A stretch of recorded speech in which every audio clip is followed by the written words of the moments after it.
What's poppin', y'all? Welcome back to another video, and today we'll go back on the laptop, and we're playing Soot.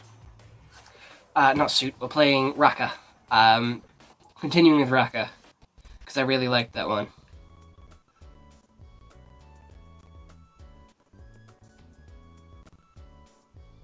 What? Go away. I'll be back. I need to check something. It says I'm out of storage. It fucking lied. So anyway. The group's scrambling to get ready for April 29th, the biggest underground rave in London this year. I'll be raving in the studio. Get the Henny and the Julio. I'll be raging in the studio. Alright, let's fucking go raving in the studio. It came up faster than they planned, and they're still hunting for the last-minute fix. Fix of what? 2 days flew by. I don't think it told us what day it was last episode, so I don't know how long into the 2 weeks off this is for Rakka. Rakka's phone has been blowing up, calls coming at her left and right, maybe a dozen of them. She's decided not to answer, hoping the instigator would just get bored and piss off. Still, the question gnaws at her. Who's behind it, and what do they want? Now she's slouched on the couch, trying to lose herself in BBC Nature Doc, drowning the thought while Kev and John scramble around. Car's picked up and ready. Sasha shouts from the front door, lighting a cigarette while he waits.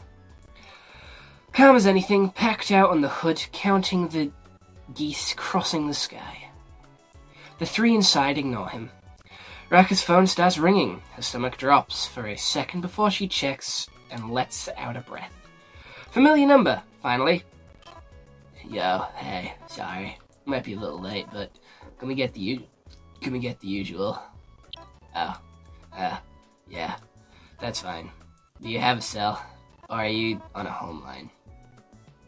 She asks, her voice settling back to calm. John and Kev, however, listening in, waiting for her reaction. Her face tightens. Yeah, alright, I guess, see you there. She says, ending the call. You got a fix? Have you got a fix? Or was it that unknown number again? Yeah, got a fix, but the idiot wants me to meet him there. Says he doesn't own a cell. It's awkward as hell. Poet, and you didn't even know it. Nice rhyming skills. Oh, you need a drug lord boyfriend. Yo, but you better come with me to find him tonight, alright? Feels too sketchy otherwise. Alright, you got your boys' backup. They both nod. You got your boys' backup. 26, what does that mean? He has 26 on his jersey. What is that about? Also, is it a polo that with a hoodie? I like his style.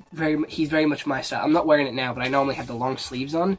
And to be fair, a hoodie under the work shirt goes fucking insanely hard. It goes insanely hard. I definitely need a drug lord boyfriend. Oh, Kev, our bi king.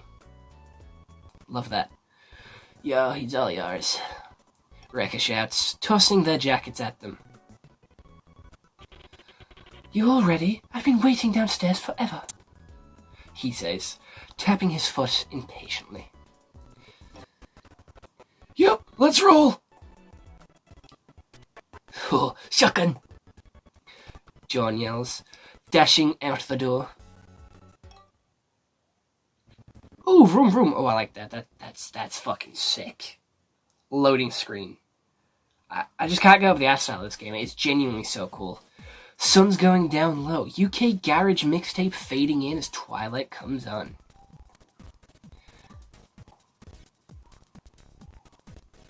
Halfway there, Kev leans forward.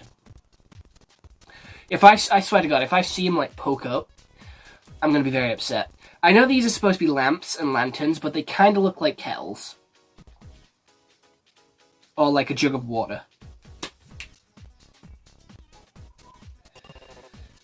Oh, let's pull over here. That's not his voice. Let's pull over here, he says, pointing to the fast food joint. Fucking Midnight Mackey's goes hard. Steph's. Oh, it's the fox rabbit cat thing that we saw that was fishing on the TV last episode. They pull into the drive-thru and park next to the restaurant after receiving their orders. Oh, this is the life, guys. I'd love to go on a road trip all day. I'd see new places every time I step out of my car, John says as he looks at the sunset holding on to the bottle of rose. Do you believe that's alcohol? I'm pretty sure it's wine. Rosé. Rosé? I believe that's a wine. Yo, me too. Rakka sighs.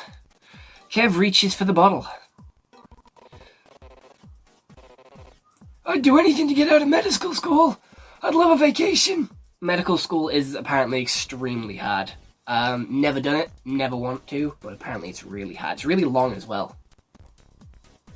He sighs and takes a sip from the bottle. To be fair, these guys are like the most unlikeliest of friends. I'm sorry, I'm getting too goated into the music. Well, first, have to learn how to drive if you want a road trip, John. Oh, I can. Just don't have a license. Psst. I'm not letting you drive like that. You're pissed and wasted. You're not getting in the front seat. I don't want to be the only driver. I'm not some chauffeur. Yo, I can drive. Rika joins in, her driver's license not so fresh in the pocket. Fuck no. There's no way I'm letting you drive my car. You'll get us killed. Yo, what? Why? Oh, I get it. Women can't drive. No! No! You just can't drive, Rakka! Yo, but I got my license. Great. Just don't use it. Sasha reports grinningly. Kev and John laugh. Yo, you guys always gang up on me. She pouts, folding her arms. But the pout quickly turns into a laugh. Rakka! Let me borrow your cell phone a minute, Kev says, hand out, looking exasperated. These are some big words. These are some very fancy words in this. Very, very big fancy words. Rika hands it out to him. Yo, here. God, I'd kill to own a mobile. Kev sighs as he presses in a number. Yo, I don't know about that. It's actually pretty invasive to be contacted anytime, anywhere. We have mobile phones, and they're fucking solid, okay? My mobile phone is fucking solid, okay? I need my little bad boy, okay? He's old as fuck. My little bad boy, I'm recording on my little bad boy, alright? He's old as fuck. He's old as fuck, but he does his job, and he's fucking great. He might be biting the dust a little bit, because he does go quite slow sometimes, but he's served me well for a good, 4 or 5 years. He is an absolute fucking unit. He's a tank. He's a beast, and I fucking love him, and I dread the day when I have to get a new phone. I dread the day.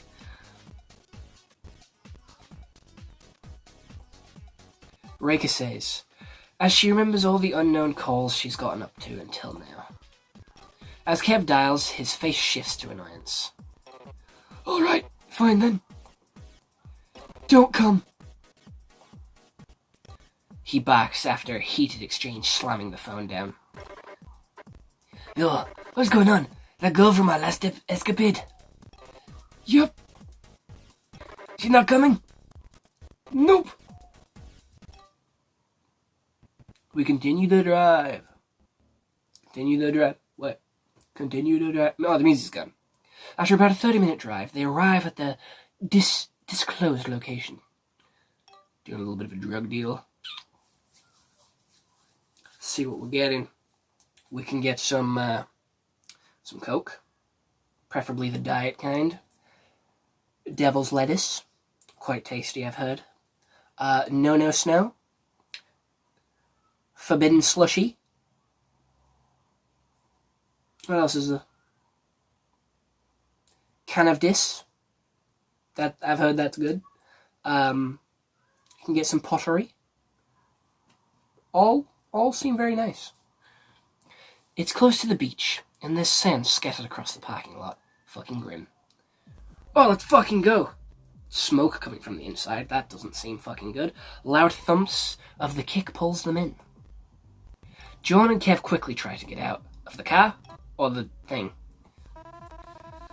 Yeah, no. You were going to help me find the dealer. Oh, fuck. We really gotta search for this bloke. Oh, don't be so difficult. It's for the greater good. How do we find him? Yeah. Told me he was wearing grey sweatpants, a grey hoodie, and red shoes. That's barely a fucking description. Grey hoodie, grey sweatpants, and red shoes. That is like every fucking generic fucking clothing. I have a grey hoodie and grey sweatpants.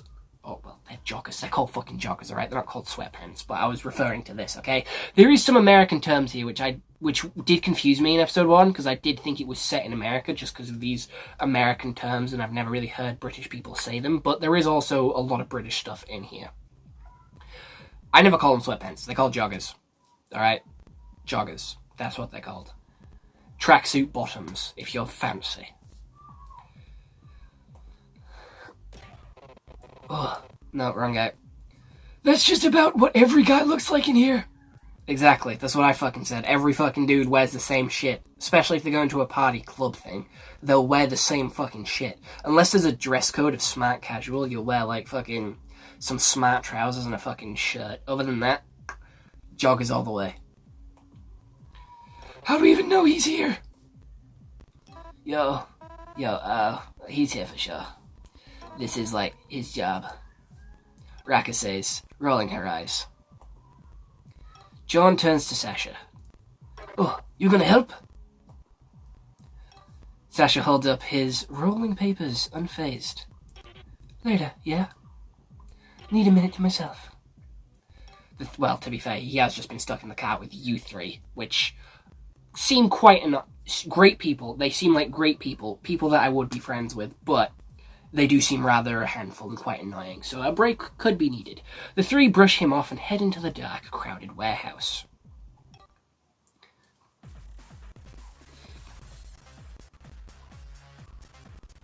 It's too packed and stifling hot. Yep, that's what every club is. It's fucking grim. Clubs are grim. Music's too loud, can't hear anybody. People pushing and barging, very, very handsy as well. Some people, not everyone, but some people are very handsy. And it's just not nice. It's sweaty, it's grim, and you don't really have a great time in them, to be fair. But it's the in thing to do.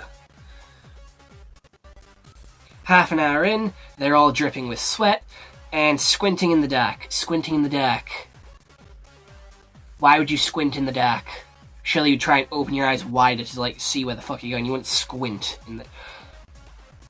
I don't squint when I'm trying to look for something in the dark. That's when it's too bright you squint, right? No? Whatever, continue. Yo, I need a break. It's roasting in here. Kev and John nod, clearly fed up. They push back through the crowd and get out to the car. And they were left. Oh no, he's still there. There, lying on the roof, joint in hand, is Sasha.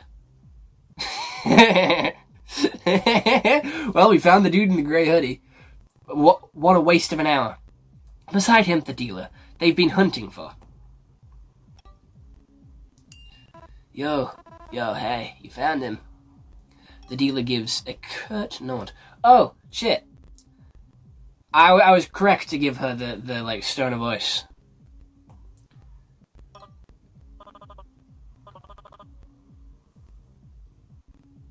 Gotta think of a new voice now. There we go. You got cash on you? He asks her while leaning against Sasha's car. I've got it! Kev comes forward and pulls out a £20 note Fucking 20. I don't think that's enough. The dealer stares at Kev for a second, his expression changing. That's not enough. For a joint, it's quite expensive. Quite expensive, depending on who you're asking, though. So, if it's like your mates, it might be a little cheaper. If it's like a random dude, like first time, it's gonna be quite expensive. Yeah, so £20 ain't gonna be enough for you, bud. Wait. I know this guy. The dealer's eyes narrow. You're my sister's ex-boyfriend, you prick, he says, sizing him up. Kev gives a nervous chuckle, and rubs the back of his head. Alright, fucking Mr. fucking Loverboy here is gonna fuck us over. Tiffany, right? Rakka sighs intonately. Yo, really, Kev? She tries to bargain. Yo, hey, a deal is a deal, yeah? No! I won't be selling to this dude. The hell? The dealer says as he shifts weight on his feet. Rakka's giving it everything, trying to keep her eyes from rolling all the way back into her sockets. Yeah, alright, don't worry, I'll pay. She takes the note from Kev, but the dealer just grins. You're paying the asshole tax then, damn nerd. Yo, just how much? Rakka asks, her patience stretched thin. Asshole, oh yeah, this guy's a prick. Asshole tax, are we serious? Cool.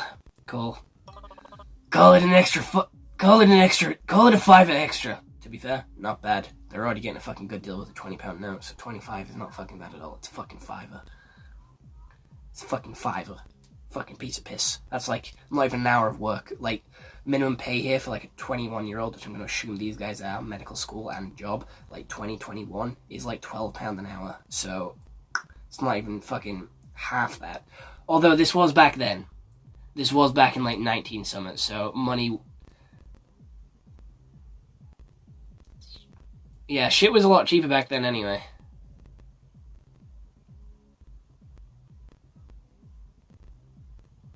God, fucking inflation's bollocks.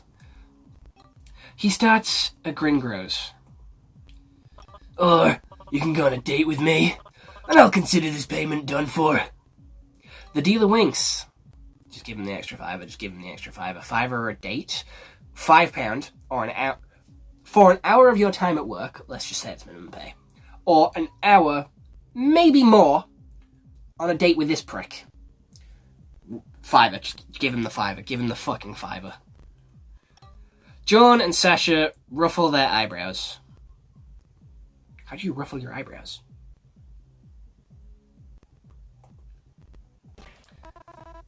Yo, I'm not some drug whore. Here. Rakka scoffs, pulling out a tenner. Yo, keep the change. Hand over the goods. She says as she shoves the notes into his hand. The dealer puts his hand into his pocket and leans back and pulls out a small bag of colourful pills. Oh, okay.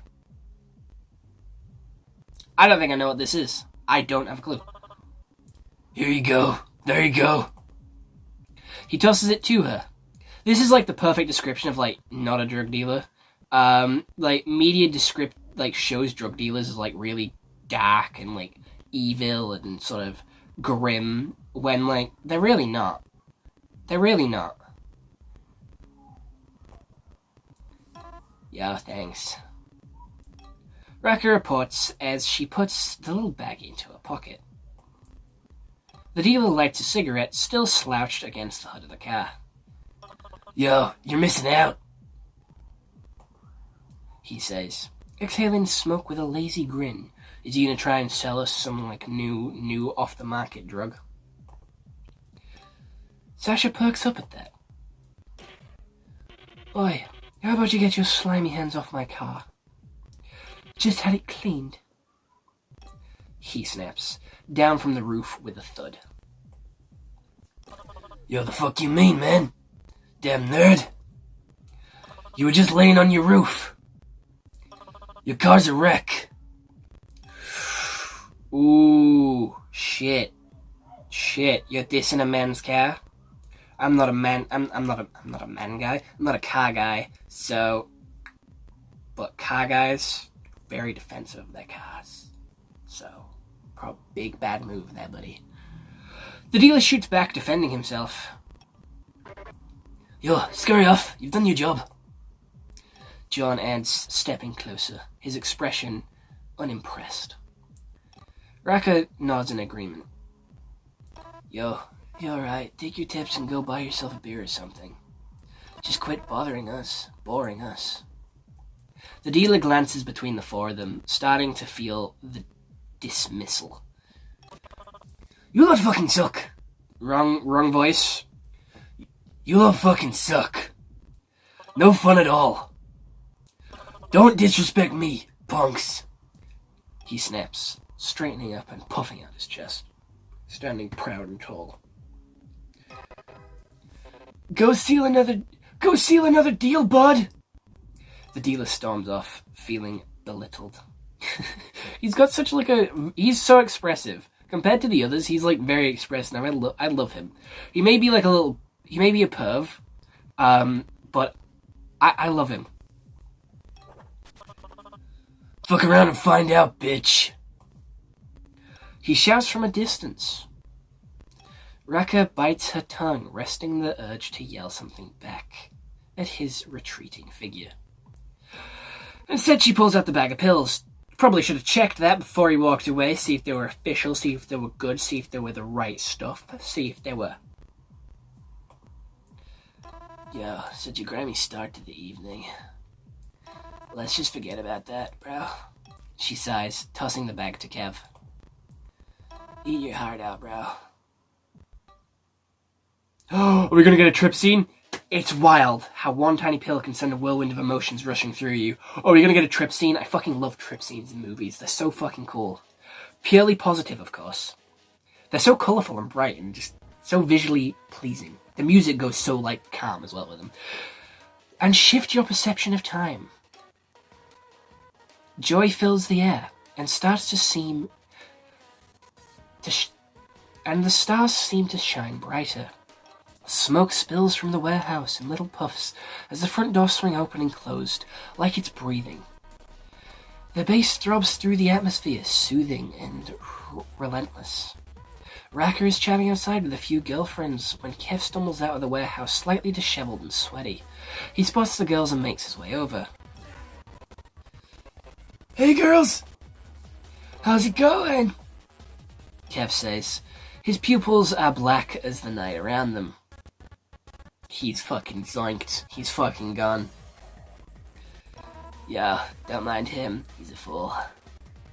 Rakka whispers to her friends and they giggle. Kev leans against the wall, trying to straighten up, but he slips and almost goes down. Fucking idiot. He is a fool. Kev's confidence is immediately out of the window as he flashes an awkward, lopsided smile. I'm getting a call. Be right back, girls. He doesn't own a phone. Yeah, he doesn't own a phone. Rakka whispers as the girls laugh loudly. Suddenly, Rakka spots police cars pulling up in the driveway of the warehouse. Fucking scatter, fucking run, skedaddle, fucking gun. Yeah, party's over, she says, and the girls let out disappointing sighs. Lucy. Oh, we'll be right back. Gotta grab our stuff. Yeah, okay, good luck. Rakka replies, turning her attention to the officers getting out of their cars. One of the cops approaches her, and she greets him with a smile. Yeah, good morning, she says, maybe a bit too cheerfully. Well, she's gonna be, boozed up, she's gonna be wasted. She's gonna be absolutely fucking pissed. So, being cheerful isn't a fucking bad thing. The cop looks exhausted. ID, please. Rakka pulls out her wallet and shows him her ID. All good. Stay outside and go home as soon as you're sobered up. We'd rather not have ourselves a traffic incident on our hands, yay? Yeah, I cap'n, she says, sliding down against the warehouse wall, absent-mindedly still occupied with the woos swirling within her.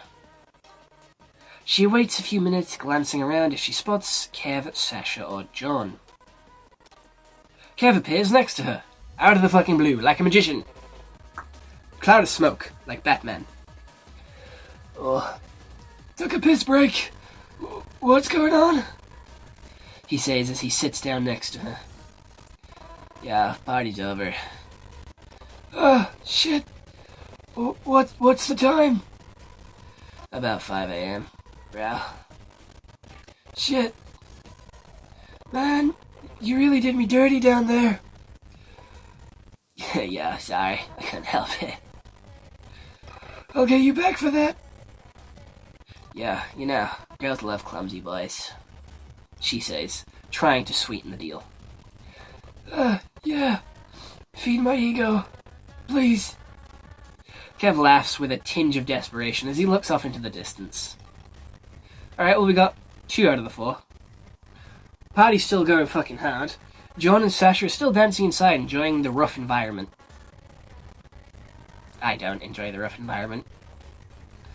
Lost in the sounds, sharing frequent laughs.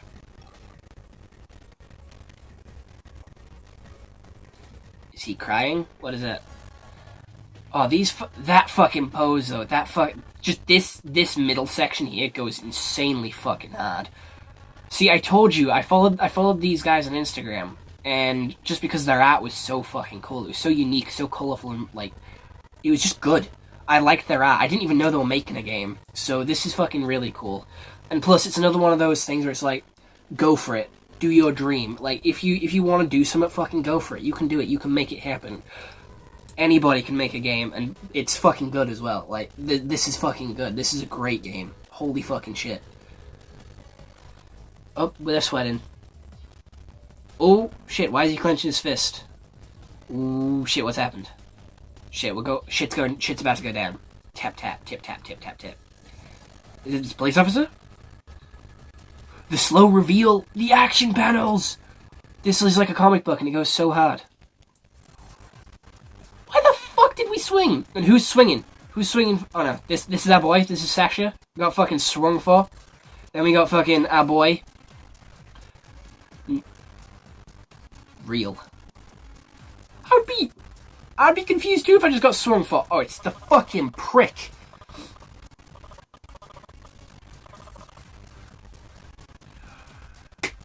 Yo, would have done that to your shiny clean car, but guess that would have been worse, asshole. Get the fuck out of here. Sasha raises his head to face with grinding teeth, but John quickly tries to defuse the situation. Oh, yo, let's just get out of here, yeah? These guys clearly cooked up. Sasha stands up straight as his eyes the dealer. He does seem tense. The dealer's eyes are darting around the room, wild and frantic, before snapping back up. Yeah, he's fucking gone. He's wild and he's like fucking, he's tripping balls. These guys are on a nice one. He's fucking out of it. Yo, we mean no harm, alright? I mean harm. Sasha says, another drop of blood hitting the floor. Is that blood in his shoulder? You better use our tip money to buy something. His threat gets cut off as the music abruptly stops, replaced by whispers and scattered yells of protest. The dealer looks around, paranoid, scanning the halls for feds. Then turns out to Sasha, his expression tense. John catches sight of the front door as the feds enter. Chaos breaks out in the hall. The dealer tries to slip away, but Sasha grabs his arm. Wait a second, asshole. John notices and opportunistically whispers to Sasha. Yo, just go with what I'm doing next. Wait, what are you? John pushes Sasha to the ground as Sasha's hold is still tight on the dealer's arm. What the fuck is this guy's plan? He eyes the scene he's set up. Sasha holding onto the dealer's sleeve. The dealer clearly cooked up and looking like he's about to throw another punch. Yeah, it looks ugly. Oh shit, big brain. Huge fucking brain. Huh, yo, stop it! Stop hitting him! Hell yeah. Nice one, John. Let's fucking go. Fucking looking out for our boy. Yeah. Damn it, you stupid trickster! You stupid fucking trickster! Why does he look like he's about to cry here? Is he upset that he couldn't do that on his own? Oh, back outside. Meanwhile, Kev and Rakka are still talking outside. He glances around the parking lots, then to the entrance, and notices John and Sasha walk out. Whoa! What the hell? What? Rakka asks. Her lolled head now snapped up, still daisy. Look! Kev points towards the car where John sits, a bloody face Sasha down. Her girlfriends flock around the two of them. Oh, what the fuck just happened? Rakka and Kev approach them as they watch John talk to the girl standing there with bottles of water and pieces of cloth. Sasha's mouth is sealed shut. He looks flustered and pissed off. I would rightly be pissed off too if some fucker just punched me. Sasha feels like he'd have clenched his teeth any harder they'd break. One of Rakka's girlfriends tries to hold up cloth to his face. He turns away, but despite this, she tries again. Sasha's not having this. Get the fuck off of me! Go feel sorry for someone else. Jesus Christ! The girl John was talking to quickly becomes quiet as the other girl tosses the cloth at Sasha. I was just trying to help, asshole, she says, as she turns to walk off, her nose in the air. Rakka quickly follows her girlfriends. Okay. Yo, wait, I'm sorry about that. What happened? Ask that prick. I'll see you later, she says as she dismisses Rakka. Rakka stands there, grumbling, reeling from the situation, as she looks at them walking off. The spring breeze blowing past her face. She turns on her heel and strides towards the car. John and Sasha are silent while Kev tries to hear them out. What the hell? What the hell, man? Talk to me! Rakka's pissed. These guys are always getting into trouble. I mean, look at them. They look like the trouble-causing type. She climbs into the car roof, ignoring the conversation, looking at the night sky for a while, trying to keep her mind off this moment. While Sasha's staring to gather himself again, nose dry, he notices a cop approaching. He silently curses under his breath, averting his eyes. Gotta explain what just happened. The cop asked him demandingly. No, he didn't. He asked him very, disheveled like last time. Rakka's now tuned into the conversation unfolding next to her, while Kev takes a few steps back, casually turning his back to the policeman. Yeah, pussy. No, I won't be pressing any charges, Sasha states bluntly, glancing at something in the distance, avoiding the cop's eye contact. The cop folds his arms tightly. Well, you're going to have to explain anyway. Yo, sir, my friend's clearly very much in shock by what's just gone down. Just look at him, John says, trying to keep up his narrative. Sasha shoots a glare at him, but quickly follows the act. I'm sorry, sir. Could you repeat the question? Sasha asks with a Fagin's dazed tone, wiping his nose with his sleeve. Small little blots of blood still hanging onto his nose and sporadically dripping down. God, help you guys. The cop sighs. I've noted down your plate number, so you will be hearing from us. We've got a lot to figure out here. ID, please.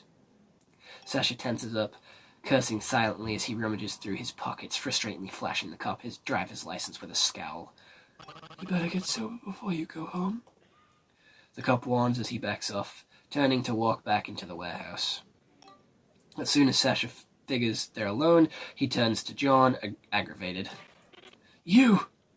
Why the fuck did you do that? This is gonna pull me into the bloody case. I'm sorry. I just thought that the punch was uncalled for. Well, you should have let him punch him. You should have let me punch him back. Sasha yells, flailing his arms around angrily. I like it when people do that. When they, like, fucking point and throw their arms around angrily. Like, you fucking over there and shit. It's amusing. John's eyes immediately avert to the ground. And now that this guy's getting arrested, they'll find his drugs. Do you think that was the big guy? He isn't. He's just a fucking puppet. But if he gets in trouble, the big guy's in trouble. So, John, what's next? Sasha asks, with an aggregated and slightly mocking tone. The big guys come after you? Exactly! You're an idiot! John looks at the ground, hurt but understanding his point. Yeah, okay, that's enough. Sasha, you always make the worst of the situation. Given the state of this dude, he might have been trying to get rid of his own shitty investment. You could have easily been his out. You could have easily been on his own. John just tried to protect you. You're such a prick. What's gotten you so worked up? You're a fucking graphic designer, not some tough guy. Rika's right. Rika's right, you know. If you would have fought that dude, you would have been arrested too. Sure, I'm the devil. Sasha scoffs in resignment. Yeah, no one is now. Let's get sober. Let's go for a walk, yeah?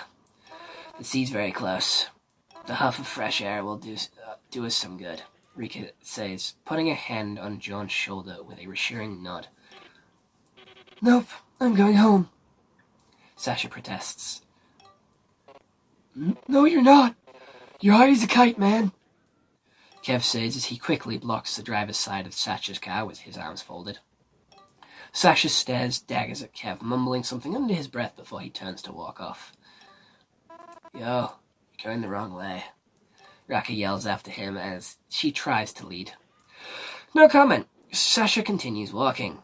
Yeah, right, suit yourself. She adds, shrugging towards Kev and John. I feel bad for John, like he ain't done shit. Oh, this is beautiful though. The sight of the seawater slowly moving back and forth was something they didn't ask for, but desperately needed. They sit there, riding out their highs in peace. The sun started to come up, and the sky has cleared, giving everything a nice golden glow. Rakka reaches her hand towards the ground and grabs a hold of some pebbles beneath her. Yeah, you know, I'd given anything to get out of here. That is a really beautiful scene, though, I'm not gonna lie. I've never been to a party like this, by the way. I've never been to a party. I've been to, like, pubs and clubs and shit like that, but I've never been to a party. Like a house party. So, this is foreign to me. I don't know what's happening. Also, I've seen the American sort of, like, movies and TV shows versions of house parties, so I get the gist. Rakka says, tossing one into the sea. Oh, we're back onto this topic again? Yeah, well, my break's only just started, but I'm already dreading it. Going back. With everything going on, I just feel a bit trapped. That's why I quit school, John says triumphantly. Yeah. I wish I had the balls, Kev sighs. Sometimes I kinda regret quitting, I guess. I don't really feel like I'm destined to do anything. But at least I know now I'm not meant to be a computer major or an inspiring artist. Honestly, I don't mind being a grocer for a while. See? He's content. He's happy. He's content with life. Grocer, I mean, I assume he's like working at like an Asda or a Tesco. Hopefully the big Asda or the big Tesco's, because the big ones slap. So, he's probably working at like a Morrison's or something, maybe a co-op. But he isn't too worried. Like, he's happy. He's got no grand plan for his life. He's still trying to work himself out, and he's like 20, 21, 22. So that's good. That's great. You know what? Not everyone has their life figured out. Not everyone knows what they want to do with their life. Not everyone has these grand aspirations. I have no grand aspirations. I'm just going with the tide. Yeah, I feel you. I finished high school and then just kept taking leap year after leap year. But it's called a gap year. A gap year in between like high school and college, high school and uni. You're supposed to get like a job or like go traveling to make good of your gap year, so then like unis and colleges will still want you after you've taken this gap year, so you haven't just wasted a year to fucking sit and do fuck all. So there's that. Yeah, I have no idea what I want to do in my life. Same. I'll just be stuck in customer service for it. Nope, fuck that, quit that, fuck customer service. Customer service fucking sucks. As long as there's a payroll, it's fine. See, she's sad, she's not happy. Get a job which you actually enjoy. Get a job which you actually want. She sighs. But I know I want to live my life having only been a boring officer worker. I don't want to live my life having only been a boring office worker. Well, I'm gonna become a doctor because my parents want me to. Alright, brilliant. Can't think for yourself. Love that. And to be honest, I'm failing this year so hard. Reckon they're probably gonna expel me soon. Just feel as if my studies have already taken my best years. The three sigh in unison. I mean, you're only young once, and people do say go traveling when you're young. With what fucking money, dog? What fucking money? You gonna give me the money to go traveling? You gonna give me the money to do all this shit that you're telling me to go do because I'm young? No? Shut the fuck up. Oh! At the waterline in the distance, you notice Sasha looking at them. Creepily, just chilling. How did no one see him walk out over here? They yell out to him, watching him try and act like he didn't notice them. He turns his head towards the sea. Oh, he wants attention. He's a little sulky baby. He just wants attention. He wants to come back to the group. He's finished sulking. He's finished sulking. He wants to come back to the group. A few seconds later, he gives up the act, shoulders slouching, and he sees them grinning and keeping watch. He huffs and heads towards them. I'm sorry. He tries to yell through the sea's breeze. Yo, what? They yell back. He waves. The waves are drowning him out. Deaf idiots. Sasha awkwardly speedwalks until he's close enough to be heard. I'm sorry if I acted like a prick, especially to you, John. I know you tried to help, he says as the morning sun beams into his face. You're all good, man. John perks up. He jumps up and hugs Sasha, even though they're sat at opposite sides. Sasha tenses up, but eventually pats John's back. All right, buddy. I'm glad. We really should plan something like a vacation sometime. Yeah. No, wrong one. Yeah, we could have shared this idea sooner. I'm almost off my break. John's eyes widen. Lads! I just remembered what I wanted to tell you! He yells. Yo, what? Well, John's statement is quickly cut off by Rakka's ringing phone. Oh, dun dun dun. She rummages and almost physically recoils at the familiar sight of the unknown number. Yo, it's the unknown number calling again. Then pick up and tell him to piss off. Yo, no. I'll just wait until they give up and the ringing stops. Just cut to the chase. Yo, well, Sasha, we all know what cutting to the chase gets us. Sasha scoffs, rips the cell phone out of her hands and picks up. Yes, hello. He sneers. What is said on the phone quickly turns his annoyed expression into a shocked one. He hangs up quickly. Yo, what's going on? He says he knows our address, Sasha says, face paled. Rakka's heart jumps into her throat.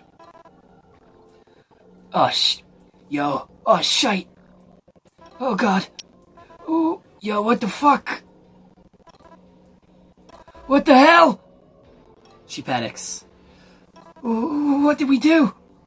Oh, I don't know, but what do I know? Is that what I want? Is that I want breakfast right now? And we should sober up first. Let's figure it out there.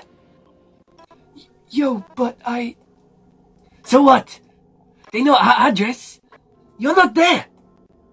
So if they want anything from you, they're out of luck. John says, shrugging lazily. Yeah, I could really go for some grub as well. Rakka slowly breathes in and out. Yet, the unease sticks to her like static in the air before a storm. Yo, okay. I hope so. Yeah, guys, let's just go eat. Breakfast will fix everything. Sasha says sarcastically. John ignores his sarcasm while nudging him. Glad you agree. Sash, great minds think alike.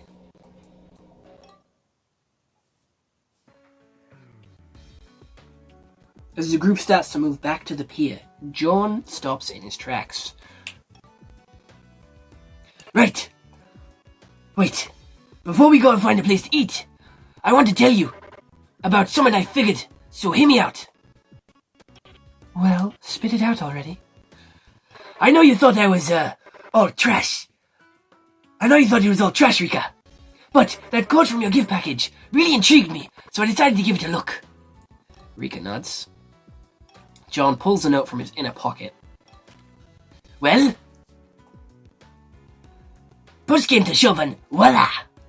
This code leads to this. It was a location? It was an address? I say, if we ever go on a road trip, let's check out this spot. Rakka quickly brightens up. Yo, wow. How'd you do that? Did that take a long time to figure out? Oh, it did, to be honest. It kinda stayed up a few nights decoding it. It was just all intriguing. Yeah, well, maybe coding might still be your calling. Seems you got some use out of that study, at least. How sure are you about this? Absolutely positive. My only doubt is, this was quite the code to crack. I really had to do some digging to get this location out of the string of numbers. And I know for a fact that there is treasure at this buried location, and that the fucker on the phone is the one that, wants this note back. They want this note back. And whoever wrote this code really didn't want just anyone figuring... Whoever wrote this code really didn't want just anyone to go there, I reckon. Yeah, wow, but now I really want to see this place. Sounds like bloody treasure to me. Yeah, wow, it'd be cool to go for a treasure hunt now. Okay, well, let's try to go on a road trip as soon as we're all off again. I really don't want to. And Sasha's gonna drive us. No, I'm not a show... No, you're not, big man. But you know what? To make up for only you being able to drive, we'll pay for the gas. I don't know, guys. Yeah, it seems fair to me. Please, can we make a pact? It would be so cool to go on an adventure. How about we first see when or if this is even possible? Oh, we'll make it work. 'Cause I don't have a job. Rika has like another 3 days off. And I don't know about you two. You work from home, so you can work on the trip. And you have a uni. Holidays are all the time in uni, I'm pretty sure. Like, they like have school holidays now? Yeah, John worked so hard on cracking this code just Be honest, yeah? Don't you think it's interesting? Sasha's eyes are off somewhere in the distance, but there is a slight hint of a nod. Yeah, so, let's make the pact. Rika says as she puts her pinky finger out. Let's make this location the goal, and have fun on the way there. If we go there. No ifs, Sasha! Only whens! Sasha sighs as he looks at the three of his friends, waiting for him to join. You lot better not make me regret this. Yo, yay, it's a promise. Alright, cool. After their pact, the four decide to find a beach habitation. They don't really seem to care what they look like walking in, but it must be quite disheveled just from the way the owner looks at them. 4 young'uns at 8 o'clock in the morning, ordering a big portion of chips to share. To share? Bitch, I want my own. I ain't sharing shit with these 3. Give me my own portion. Especially if you've been up all night, you've been drinking, and you've fucking off your fucking tits. Like, brother, you give me a big portion of myself. You got the munchies, you want to like soak up that alcohol, you need a big portion to yourself. They sit on the outside terrace for a while, babbling in the bleak sunlight. Eventually, the missed hours of sleep start to take their toll, and they decide to finally move back to the car. He's still fucking smoking? Bro, you've been smoking this entire fucking time, and the blood's still on your shoulder. I like that. I like that attention to detail. It's still there. Oh, you sure sobered up. As sober as one can be. I like these SpongeBob-ass fucking close-ups. Yeah, he's still high, isn't he? And still, they'd rather have this tosser drive. Oh, if you insist! John shrugs. He's seen worse. Okay, everybody ready to go home? Yeah. Oh, let's go! Rika nods. The car engine starts humming, as usual. But the moment she hits her seat, her mind's back to analyzing. The thoughts reoccurring. What was that last call? What were they doing with their address? Would their home be safe? They want the treasure. It's a simple treasure hunt plot. I like that. I don't care if it's a simple treasure hunt plot. This is good. The characters are enticing. The characters are interesting. They're exciting. It's like a Goonies thing. And these characters are interesting and unique, which makes the story unique. While Kev and John have slowly dozed off, Rakka nervously picks up the hole in their seat, trying to drown out the call. She's rolling and staring between her fingers and gives it a pull, breaking a piece of string off in the process. Stop picking at the seat. It feels like you're waterboarding me. Waterboarding is when you put like a cloth over your mouth and nose and put water on it so it's wet and you can't breathe through it. How the fuck is pulling at a string waterboarding you? Yeah, sorry, Rika says, clasping her hands together. I get it. I'm nervous too. I don't feel good. Those calls. All of it. Yeah, at least I'm not the only one worried. Is the house going to be trashed? Are they going to be looking for the note? If Kev and John hadn't been in such fatigued states, they would have been scared shitless by the call, I reckon. Though, it's probably a relief they're numbed down for the moment. This morning would have probably been a sheer panic if they'd been clear of mind. But Sasha tries to just mind the road. He doesn't want to confirm his worry or speak into existence by putting too much emphasis on it. It's dead quiet now. The call's been looping in Rakka's head, droning on like some background noise she can't switch off. She's been sitting upright, coiled, ready to bolt the second they pull up. Her gut twisting more with each passing mile. You're 4 minutes till we're back, she tells herself, spotting familiar landmarks out the window. This is like building up so much tension that I feel like it's about to just cut it off. This is like building up so much tension and suspense with like how long it's drawing out this like road scene. The feeling has started as a bit of nausea. Now it's full-blown stomachache. That feeling has started as a bit of nausea. Oh shit. Sleep deprivation not helping either. She tries zoning out, focusing on the scenery flying past and the steady hum of the engine. They're home. Dun dun dun! What's gonna happen? Something bad's about to happen to him. Okay, we're here, Sasha says, pulling the car into the parking space. But Rakka finds herself hesitant to get out of her seat. She feels frozen. She nudges Kev until he wakes up. He sits up groggily and scrunches his face. Yo, wake up. We're home. Let's go. Rakka opens the car door, gets up, and waits outside the car for the rest to come out as well. Sasha's out already, ducks to talk into the car. I don't like how it's a black screen. Something bad is about to happen. It might be a fake out. I don't think it's a fake out, though. Something bad is definitely about to happen here. Guys, hurry up a bit, yeah? He says, his shoulders tense.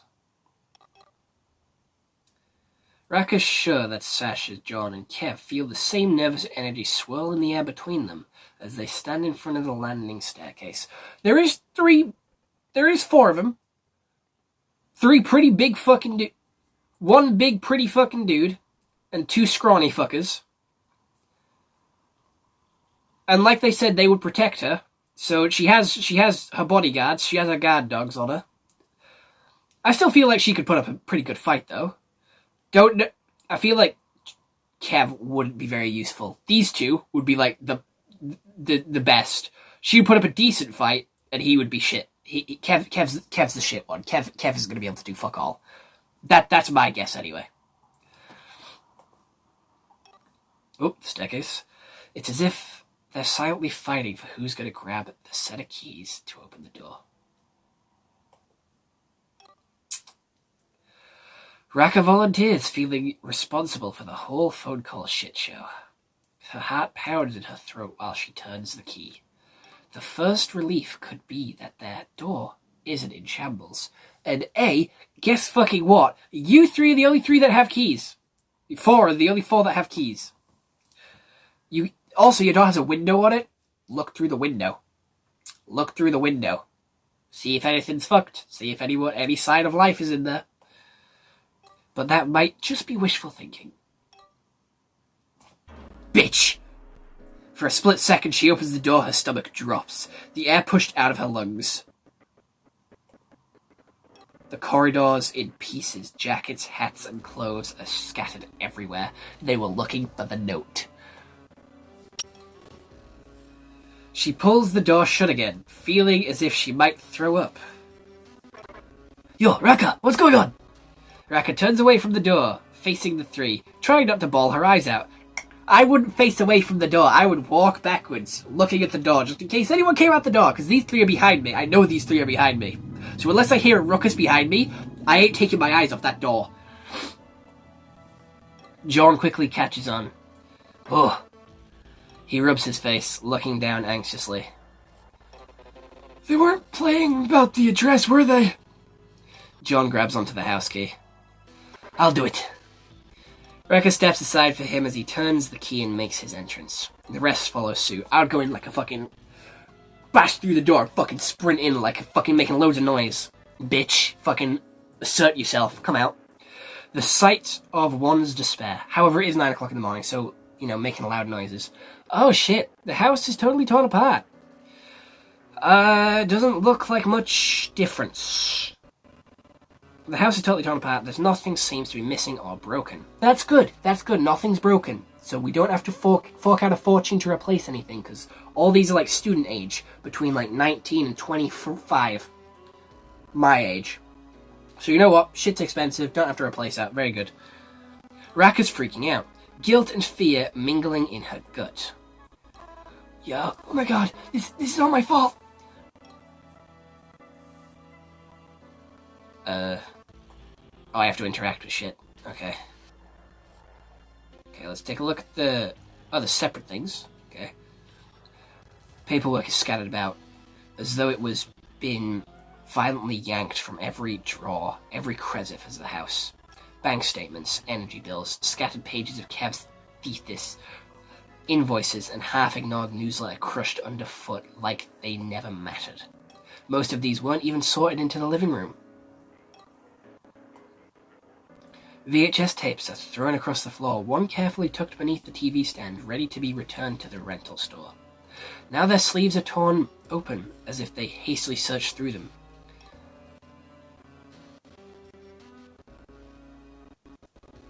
This lights up fucking half of everything.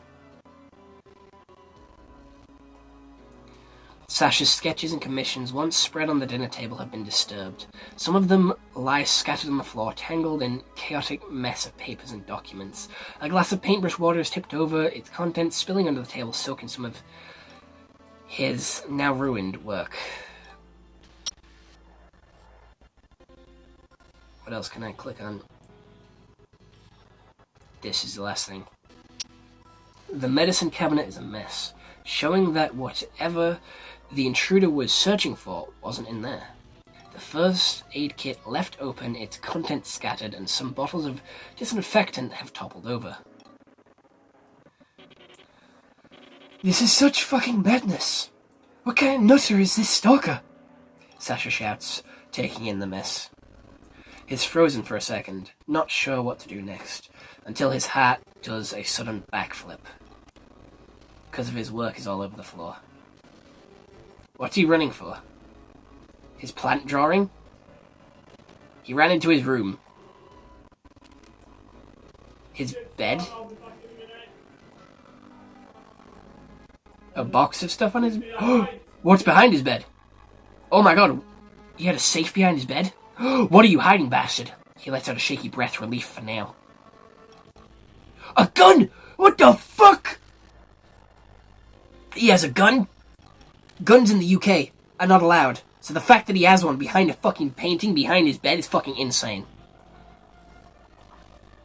Bro, he's packing fucking heat. He's got a fucking strap on him now. Fucking going fucking rogue, fucking... He shoves the gun into his waistband, making sure it's hidden. If one of those dodgy callers comes back, he'll be ready. This thing feels sickening, but still. If it comes to it, he's got it. Last resort. It's weird, though the more they look, the less it adds up. The place is wrecked, but nothing's missing. Like they were hunting for something specific. What could it be? Sasha rushes back to the living room. It's the fucking note! Brother, why are these not putting two and two together? Why are these not putting two and two together? The calls started coming after she got promoted, after she got this box.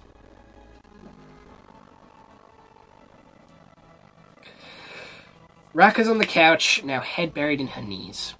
John and Kev are tearing the place apart, checking for any missing stuff. This isn't a burglary. It's something else. Yeah, what do you mean? I feel like he, or they, were trying to find something. Oh, I think Sasha's right. My fucking Walkman's gone! Yo, you lost that 2 weeks ago, Kev. Yeah, I don't understand. The calls, and now this? What does he want from me? Rika sniffs. I wonder if it's, wrong guy. I wonder if this even is him. Maybe it isn't they? Kev continues to scour the room for signs of any perpetrators. Yo, I'm crawling out of my skin. I can't deal with this dog. I don't even want to check my own room. Oh, it'll be okay, surely. Yo, we should call the cops. Wait, with that, I found something. Let's wait with that. I found something. He's holding a note, and reads aloud. Give up the code, and we'll make sure we can all forget about this. Don't involve the cops. They won't come. They won't come. Dun dun dun. Black screen. Oh, you bastards! Oh, you bastards! Thank you for playing the Rakka Week 1 Soot demo. You prick. You fucking prick. I mean, this is a great game. Already got me invested. Already got me excited to see what's next. This is a fucking good mystery to open up on, and this is a good fucking place to leave the demo. We hope you enjoyed experiencing the visual novel as much as we love bringing it to life. Your support means everything to us, and we'd love to hear your thoughts. Whether it's your favorite moments, your character you connected with, feedback, or questions, feel free to reach out. You can contact Afterport through social media team, links on Steam or itch.io store pages. Your input helps shape the future of this project, and we truly appreciate it. We hope to see you soon in the full game. That's actually really fucking cool. I really liked that. That was really fucking sick. I am definitely gonna go give my feedback on all of this.